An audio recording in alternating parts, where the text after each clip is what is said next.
how are you feeling about where things are at?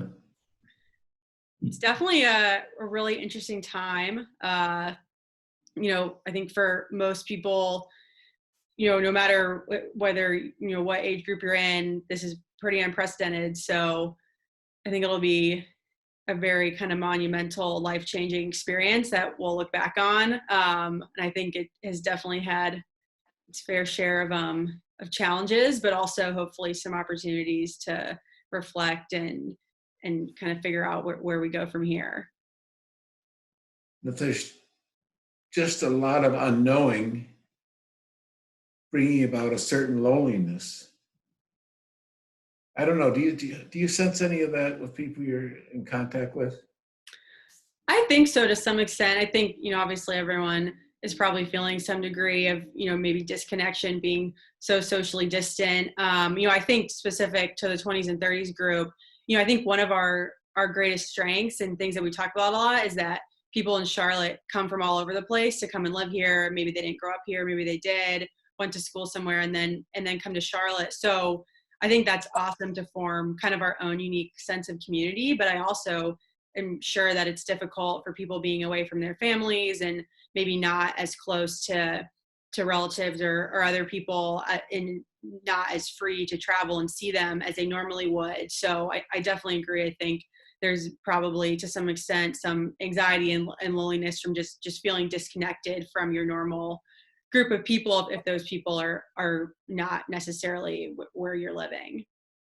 They're also looking to the future and realizing that perhaps the world before this pandemic and the world after are going to be different places. For the 20s and 30s group and just kind of young people in general, whether it's from a professional sense or a personal sense, this is a pretty pivotal time in someone's life. And so to have this type of event, I think really shapes this kind of our generation, as it does any generation, but especially, for people that might be coming just a couple years out of school or just getting started in their careers, starting, families and things like that, to have this type of event, I definitely think kind of changes someone's trajectory and hopefully there's kind of the positive outlook from it. I know, it's kind of easy to think, just a couple months ago, we were kind of going out and, seeing friends and traveling and all of that's, quickly gone away. So I know, at least for me personally, kind of once this is all over, I really enjoyed those things before. And I know that's something I want to kind of get back to. And I think it'll be even more important and memorable, knowing that we weren't able to do that for a period of time. Because this pandemic is going to continue well into June. Right. I mean, right. Quarantine is going to continue well into June. Right. I think, something I've definitely been thinking about is how can our group kind of help from afar, I guess, is maybe a good way to put it. I think people have already seen through kind of things we've done to reach out and kind of stay connected to the broader parish. I know people our age and elsewhere really want to help and give back. And so maybe we can figure out a way to brainstorm some ideas to, get connected to other parish ministries or other things going on in the community, and be able to kind of contribute, even though we're kind of social distancing and not able to all be together in person, but still feel like we're, helping people who may have lost their job or who are essential workers and need our support right now. Maybe that's something we can talk about. The suggestion came up last Sunday night of people who might be elderly people who might feel isolated. I think we actually are already planning to send out an initial kind of sign up to see if people from our ministry are interested in kind of connecting, even if it's just to write a letter or talk on the phone or whatever it might be with other parishioners and just kind of check in. I think everyone, I think everyone would kind of appreciate that. And to some extent to just see how everyone's doing, it's definitely a really trying time. So I think that sounds great. While it'd be great to be able to meet in person, to have the same type of fellowship over Zoom, I think was beneficial to people. And, I think even for me, it was nice to just hear, I think some of the things I've been feeling, other people have been feeling the same way, and being able to talk about that and just know that, we're all kind of going through this collective experience, and to have even the Zoom format, if it's in June, I think would be beneficial to the group. I guess the small reading groups are still going on, right? On Zoom? I think so. We'd had some small groups that had been meeting, I guess, twice a month.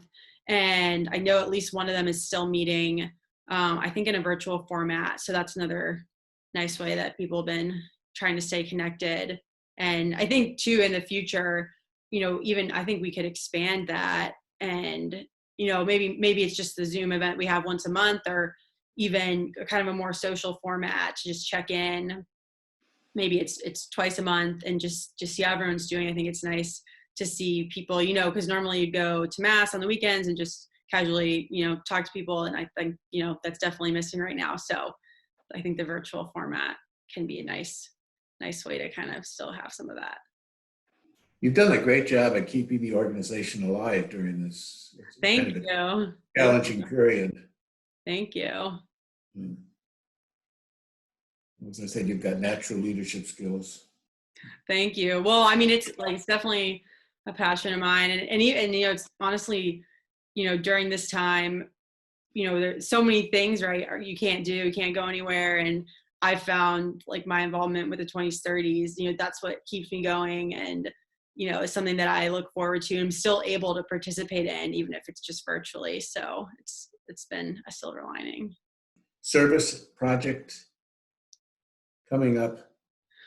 We are about to publicize this lunch making program that you may have heard about through, I guess, the broader parish, where individuals can just sign up to make, I think, 8 or 10 kind of like packed lunches that will then be distributed to kind of those in need. And you can do it, just on your own in your own home, take the proper kind of precautions, wear gloves, things like that. And then you just drop them off at a centralized location, and then they go out and distribute them.